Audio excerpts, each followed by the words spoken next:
Il est 13 heures, mesdames et messieurs, bienvenue à ces bulletins d'information. Bonjour à vous. Ouvrons ces bulletins par une brève. La CENI a annoncé mardi avoir prorogé de 5 jours les opérations des dépôts des candidatures aux législatives nationales et communales. Il était prévu que ces opérations devraient intervenir le mardi 22 août. Selon la centrale électorale, la date de la clôture de ces dépôts devait intervenir déjà depuis le 22. La date de clôture, certains des bureaux de réception et traitement des candidatures n'ont reçu aucun dossier à la députation nationale et à l'élection de conseillers communaux.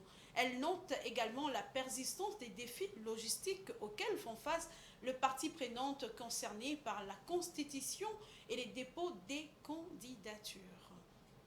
Et puis, la situation sécuritaire et humanitaire dans l'Est de la République démocratique du Congo était au cœur des échanges que le vice-premier ministre, ministre de la Défense nationale, a eu avec une délégation de l'ONU conduite par Bruno Lemarquis, qui est le représentant spécial adjoint du secrétaire général des Nations Unies. Il a réitéré l'accompagnement de la communauté internationale dans la recherche des solutions à toute cette problématique qui se pose en RDC. Suivez. C'était premièrement une visite de courtoisie, parce que je n'avais pas encore eu l'occasion de le rencontrer depuis sa nomination. Et puis nous avons échangé sur un certain nombre de sujets pour lesquels nous avons des collaborations en cours, notamment toute la question de la réforme du secteur de la sécurité, pour lequel la MONUSCO et les Nations Unies sont impliquées, donc avec le ministère de la Défense, avec les FARDC, avec le ministère de l'Intérieur, la police nationale, de nombreuses institutions nationales pour ce qu'on appelle la gouvernance du secteur de la sécurité. Donc ça c'est un dossier avec lequel on travaille beaucoup avec son Excellence le VPM. Ensuite on a parlé de la question du PDDRCS, de la démobilisation, réintégration communautaire des combattants, pour lequel il y a aussi une collaboration avec le ministère de la Défense et bien sûr avec la coordination nationale du PDDRCS. Donc j'étais là avec mes collègues qui suivent ces différents dossiers. On a parlé de la situation humanitaire à l'Est et la question de la protection des civils. Du fait de la résurgence de certains conflits, il y a eu une très nette détérioration de la situation humanitaire et puis il y a certaines contraintes pour l'action humanitaire, pour apporter secours à toutes ces personnes qui ont été déplacées, notamment autour de Goma. Donc on a parlé de ça, y compris de la question très importante de l'augmentation des violences sexuelles liées au conflit.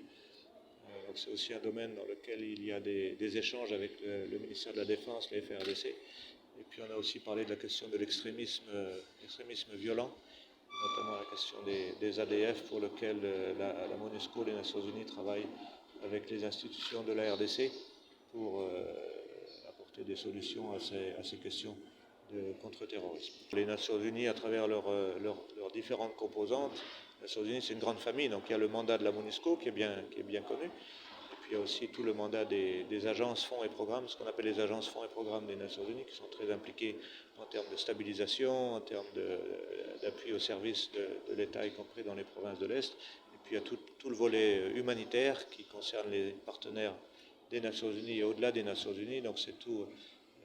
On appuie à cette stabilisation de l'Est et restauration de la paix dans l'Est sous ces différents angles.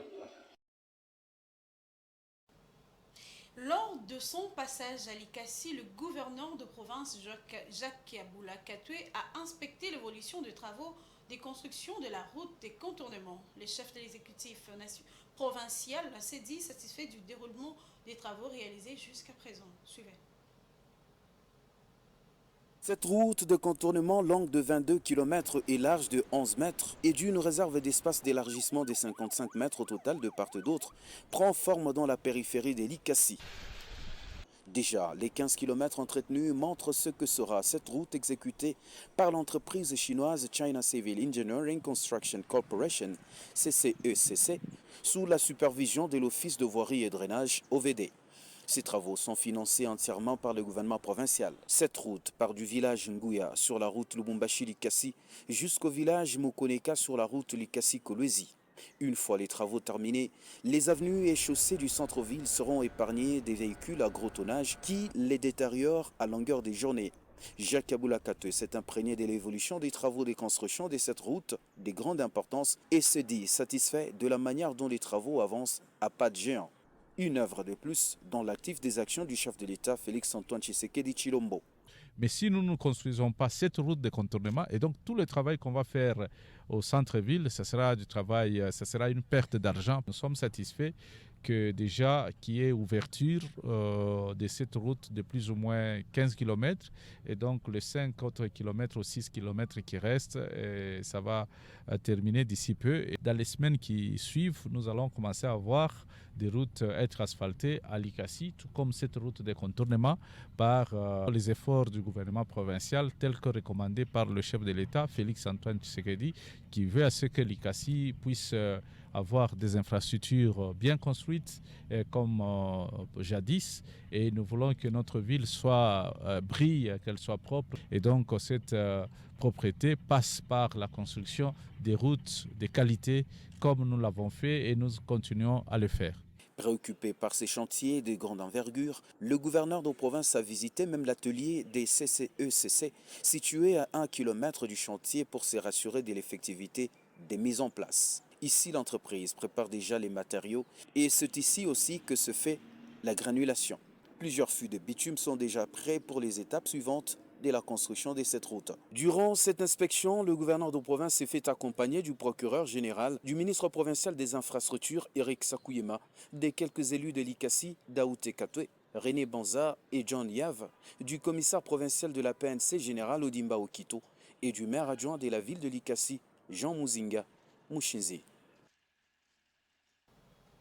Quittons la République démocratique du Congo pour Johannesburg, en Afrique du Sud, où le 15e sommet de BRICS a débuté hier mardi. Ce sommet de 5 pays émergents, dont Brésil, Russie, Inde, Chine et l'Afrique du Sud, est sous les signes de la revendication d'un équilibre politique et économique mondial plus inclusif. Suivez ces reportages de nos confrères d'Africa News.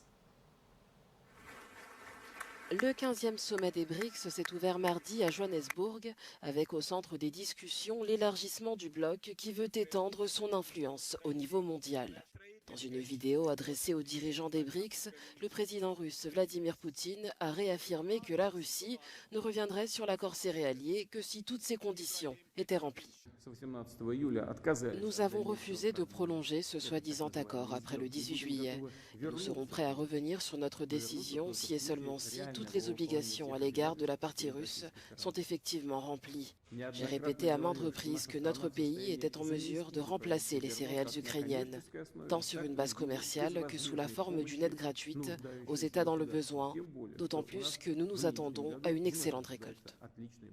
Le bloc composé du Brésil, de la Russie, de l'Inde, de la Chine et de l'Afrique du Sud tient sa première réunion en personne depuis la pandémie de Covid-19. Poutine, grand absent de ce sommet, est sous le coup d'un mandat d'arrêt international lié à la guerre en Ukraine.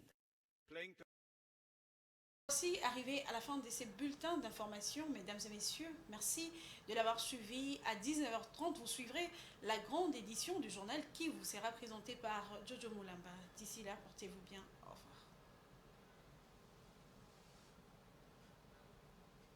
revoir.